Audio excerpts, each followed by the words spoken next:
안녕하세요. 가사법 전문 변호사 최선혜 변호사입니다. 지난 영상에서는 섹스리스 부부관계 거절이 이혼 사유가 되는지에 대해 설명을 드렸어요. 이번 영상에서는 부부관계에 대한 성적 차이가 어떻게 성격 차이로 인한 이혼까지 가는지에 대해서 설명을 드리려고 합니다.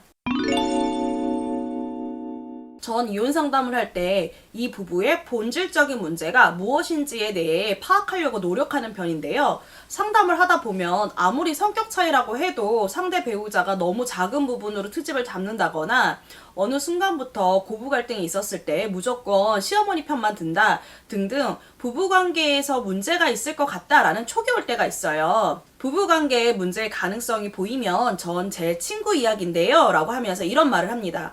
제 친구가 남편이 어느 시점부터 시댁과의 문제가 발생하면 말도 안 되는 부분, 예를 들어서 아이가 열이 나서 아픈데도 데리고 나와라 하는 것을 거절하는 데에도 시댁 편을 들더래요. 그리고 본인과 대화를 할 때 공격적이고 모든 부분에 남편이 태클을 건다고 성격 차이로 도저히 못 살겠다 이러면서 이혼 상담을 하는 거예요. 그런데 알고 보니까 제 친구가 둘째를 낳고 나서 너무 체력적으로 힘들다 보니 부부관계를 거절할 때가 많았는데 나중에는 심지어 야 문제 삼지 않을 테니까 차라리 밖에서 해결하고 와라 라고 하는 식으로 이야기를 했던 거죠.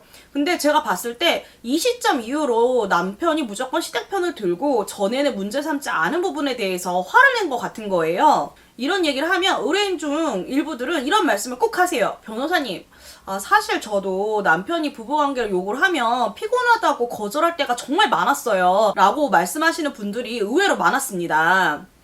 부부관계를 반복적으로 거절당하면 자존심도 상하고 은밀한 부분이다 보니까 거부당한 쪽은 아무래도 성적인 부분이다 보니까 자존심의 상처를 받아서 이 부분에 대해서 더 이상 문제 삼고 이야기하는 것을 피하게 되는 경우가 대부분이에요. 그리고 배우자의 관계에서 가장 큰 부분은 부부관계인데 배우자의 다른 문제점들을 지적하기 시작하고 말투가 공격적으로 바뀌고 심지어 배우자를 비난하는 말을 쉽게 하게 됩니다. 또 이런 비난이 나에게 상처가 되는 악순환이 반복되다 보니 이혼 위기까지 가는 경우가 생각보다 많은 거예요.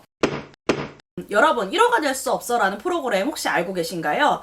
그 프로그램에 보면 김지혜, 박준영 부부가 이혼 위기를 극복한 그 계기가 된 게 바로 부부 예약제라고 합니다. 김지혜 씨처럼 산부인과 의사 선생님과 상담을 통해 적극적으로 부부관계의 문제를 해결하려고 노력을 하면 실제로 부부관계가 문제인 분들은 이혼 위기를 넘길 수 있을 가능성이 높아진다는 거죠. 제가 이혼 상담을 할 때 이 부부의 본질적인 문제가 무엇인지 파악하려고 노력하는 이유가 바로 이혼이 최선의 답이 아닐 수 있는 경우가 많기 때문입니다. 이렇게 오랜 시간 동안 심도 있게 상담을 하다 보면요. 성적 차이, 성격 차이로 이혼 상담을 하신 의뢰인들이 이혼 상담이 아니라 부부 상담 치료를 받은 것 같다라고 얘기를 하세요. 그만큼 제가 상담을 잘했기 때문이라고 생각해도 되겠죠. 미성년자 자녀가 있는 경우에는요, 이혼에 따라 아이의 환경이 달라지고 부모와의 유대관계가 여러모로 달라질 수밖에 없어요. 물론 아이를 위해 부모가 무조건적으로 희생하고 참고 사시라는 얘기는 아니지만 부부가 아이를 같이 양육하다가 이혼 후에 한쪽이 키우다 보니 부모 입장에서도 힘든 상황이 정말 많이 발생하거든요.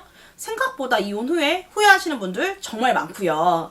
성적 차이는 물론 성격 차이로 이혼을 하시려면 배우자가 이혼에 동의하지 않는 한 민법 제840조 제6호에 혼인을 계속하기 어려운 중대한 사유에 대해서 입증을 해야 하거든요. 그런데 사실 이런 증거를 모았다고 오시는 분들 거의 없어요. 증거가 없다는 얘기죠. 그래서 상담 오신 의뢰인들에게 아마도 이런 부분들 때문에 이혼의 위기가 온 것 같다 이런 말씀을 같이 드리고요. 그리고 마지막으로 부부간의 솔직한 대화와 전문가의 상담을 받는 등 한 번 더 노력을 해보시라고 말씀을 드립니다. 부부관계 개선을 위해 본인은 노력하고 배우자가 이를 거부하거나 협조하지 않는 것이 배우자에게 이혼에 대한 책임이 있다는 증거가 되거든요. 그리고 마지막으로 부부 공동생활 관계를 회복하시려고 노력을 하시면 나중에 이혼에 대한 후회도 덜 한다고 말씀을 드리면서 두세 달 후에 수집한 증거를 갖고 찾아오시라고 이렇게 말씀을 드려요. 그런데 성격 차이로 상담 온 10분 중 8분은 안 오시더라고요. 물론 제가 아닌 다른 변호사님을 선임하셨을 수도 있지만 전 상담 오셨던 분들이 위기를 극복하고 잘 사시는 것이라고 믿고 싶습니다. 지금까지 부부관계에 트러블이 생겼을 때 어떻게 성격 차이가 돼서 이혼까지 생각하는지에 대해서 설명을 드렸어요. 이런 문제에 대해서 성적 차이든 성격 차이든 이혼을 생각할 정도 힘드시다면 우선 부부간에 나는 이런 이유로 이혼을 생각할 정도 힘들다라고 솔직한 대화를 하시고요.